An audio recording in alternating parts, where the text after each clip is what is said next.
नमस्कार, gold spot में आपका स्वागत है। मैं हूं मनीषा गुप्ता। शुरुआत आज डेफिनेटली यहां पर सोने के साथ करेंगे, जहां पर ऑल टाइम हाईज हमने बनते हुए देखे हैं।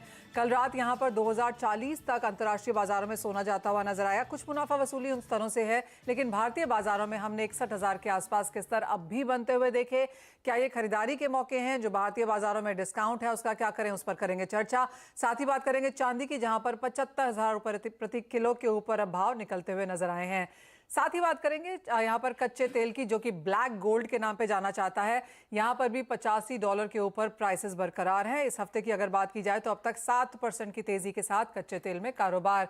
साथ ही बात करेंगे गेहूं की, जो कि अगेन ग्रेन्स में गेहूं को सोने की बाली की तरह कहा जाता है। तो क्लियरली काफी तरीके से आज सोने पर यहां पर बात होगी, और इन सब पर बात करने के लिए हमारे साथ हैं त्रिशूल एंटरप्राइजेस के सीईओ रुपेश दलाल, धन.co के Jayprakash Gupta, India bullion and jewellers association के सेक्रेटरी सुरेंद्र मेहता एंड अम्रपाली गुजरात के सीईओ चिराग ठक्कर। आप सबका कार्यक्रम में स्वागत है। और एक छुट्टी के बाद हमने देखा है कि अच्छी खासी बढ़त यहां पर बाजारों में कायम है, स्पेशली कमोडिटीज में यहां पर बढ़त के साथ कारोबार। सोने से शुरुआत कर लेते हैं, क्योंकि यहां पर कल 2% की बढ़त थी, तो चांदी में 5% की तेजी कायम है। सुरेंद्र जी, कैसे देखते हैं आप सोने को? 61,000 भी अब यहां पर आ चुका है। ज्यादातर ब्रोकर्स का मानना है कि 62, 62.5 के आसपास ये साल खत्म हो सकता है, लेकिन जितनी तेजी अब इस कमोडिटी में देखने को मिली है, लगता है वो लक्ष्य हम जल्दी पूरा होता हुआ देखेंगे। मनीषा जी, मैंने आपके शो पे हमेशा से कहा है कि 2023 में हम सोना भारतीय बाजारों में लगभग 63,000 के आसपास देखेंगे, और मेरे ख्याल से वो टारगेट बहुत ही जल्दी अचीव होने वाला है, ऐसा मुझे लग रहा है।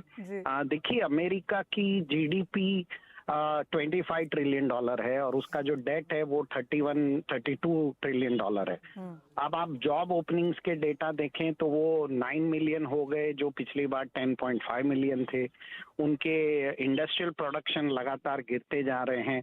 तो कहीं ना कहीं जितने भी गोल्ड फंड्स हैं या एचएनआई इन्वेस्टर हैं, उन्हें समझ में आ रहा है कि हम एक बहुत बड़े रिसेशन की तरफ मूव हो रहे हैं।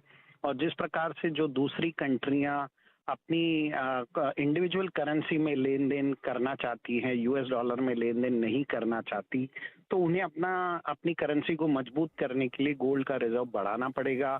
ईटीएफ में जबरदस्त गोल्ड की बाइंग है। ये सब के मद्देनजर मुझे लगता है कि we are heading towards $2060 spot market में, और फ्यूचर्स में लगभग मेरे ख्याल से हम $2072 की तरफ हम मूव कर रहे हैं। और इसका जो नीचे का जो सपोर्ट लेवल है, वो मेरे ख्याल से सारा सपोर्ट अब ब्रेक हो चुका है। जो नया सपोर्ट लेवल है वो मुझे $1958 का नजर आता है। सुरेंद्र जी, जो बड़ी चीज है, और ऑफ कोर्स बाकी सारे फैक्टर्स तो यहाँ पर सपोर्टिव हैं।